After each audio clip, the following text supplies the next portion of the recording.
Okay, so we're on page 26, section 10.4 on your worksheet. Make sure you're on the right page. And today we're going to go over how to find the sum of an infinite geometric series. Okay, a geometric series that does not end is called an infinite geometric series. Some infinite geometric series have sums, but others do not because the partial sum increases without approaching a limiting value. So you have two possibilities, okay, for a graph.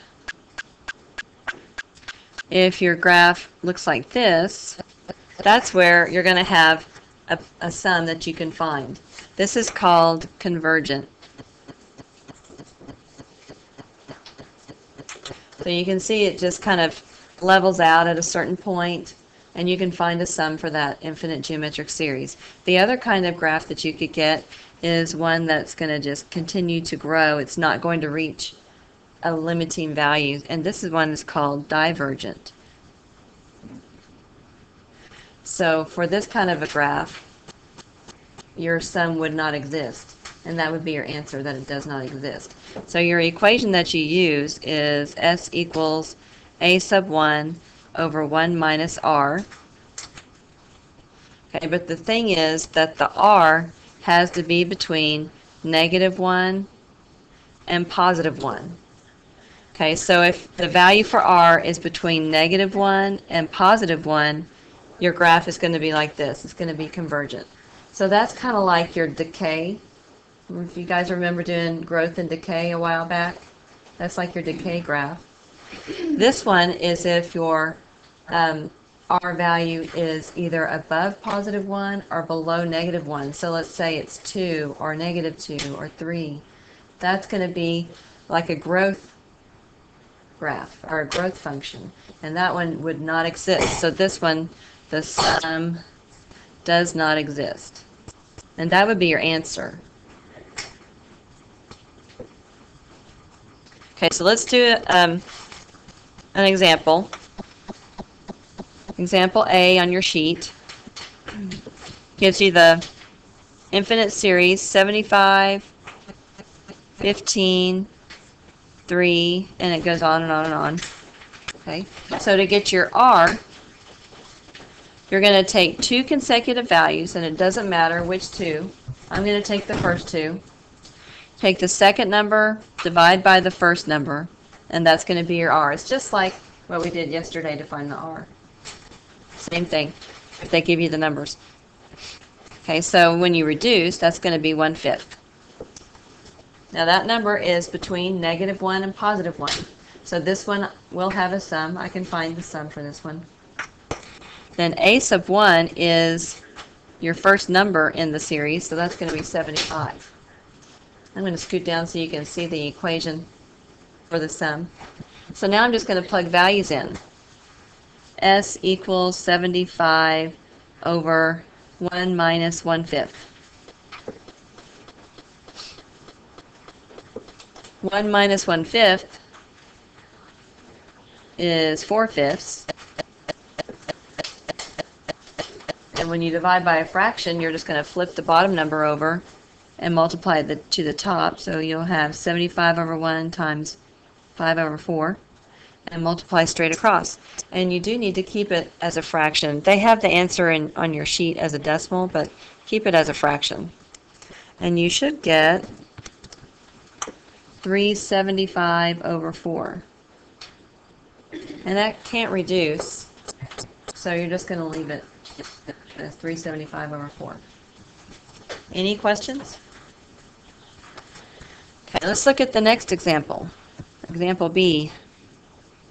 They're using sum notation, and the top is an infinity sign, and that shows that it's an infinite geometric series. Okay, so that's how you can tell what you're dealing with. The function is 48 times -1/3 to the n minus 1. Okay, and just like yesterday, the R is the base that has a power to it. So this R is -1/3, which that means that I will be able to find the sum for this one because that value is between -1 and +1. And your A sub 1 If you substitute this bottom number in for your exponent, and this is how it's going to work in all the other ones as well, you're going to get a 0. 1 minus 1 is 0 for the exponent. So what is anything to the 0 power? 0 or 1. 1, right. And so this is always going to be 1 for your a sub 1. So your a sub 1 is always going to be the number in front of the parentheses. In this case, it's 48. So if you get confused, you can always substitute that bottom number in for your n to get the a sub 1, but it should always work out to be the number in front of the parentheses. Okay, so now I can substitute values in. S equals 48 over 1 minus a negative 1/3. So I'm actually going to add those together. And that's 48 over 4/3. So I'm going to flip that bottom fraction and multiply it to the top. And that's going to reduce down to 36 will be your final answer. So that's the sum for that geometric series. Any questions? Okay, let's look on the other side. Page 27. We're going to take a repeating decimal and change it into a fraction. I'm going to show you how to work the problems using example B, because I think that's the easier method.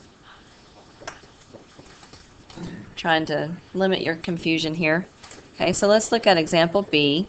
It gives you the repeating decimal 0.524. The only part that's repeating is the 24. Okay, so I want to make two equations, and I'm going to subtract them and then solve for the s. So the first thing I want to do is I want to write this as a repeating decimal instead of with just a bar in front of it. And actually, a decimal is a sum of an infinite geometric series. So I'm going to write that the sum equals 0.5242424. I'm going to repeat it out a couple times, and it keeps going. Okay, so the first thing I want to multiply it by to get my first equation is whatever multiple of 10 I need to get the decimal after the very first non-repeating number. So the very first non-repeating number is 5. I only need to move it one place over, right? So that's just going to be 10. Okay, so multiply each side by 10. 10s equals 5.2424. Write it out a couple times. To get my second equation, I'm going to multiply it by a number so that the decimal moves right after the first repeating part. So I need to move the decimal 1, 2, 3 places over. That means I need to multiply by what? What place? 1,000, right. This is the thousandths place. So I'm going to multiply both sides by 1,000. And that gives me 524.2424.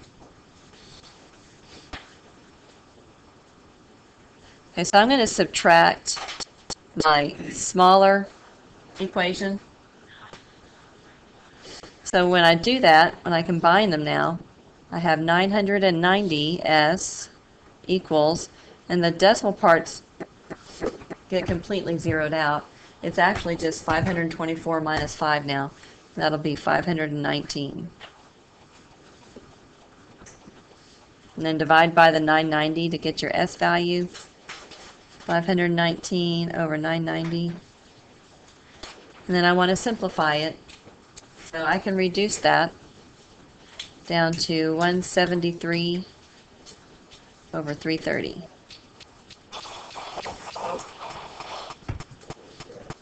Any questions?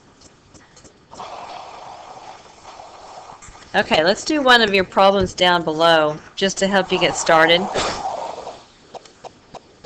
Is everybody finished with this? Let's look at number 3. Number 3 has a repeating decimal of 0.30.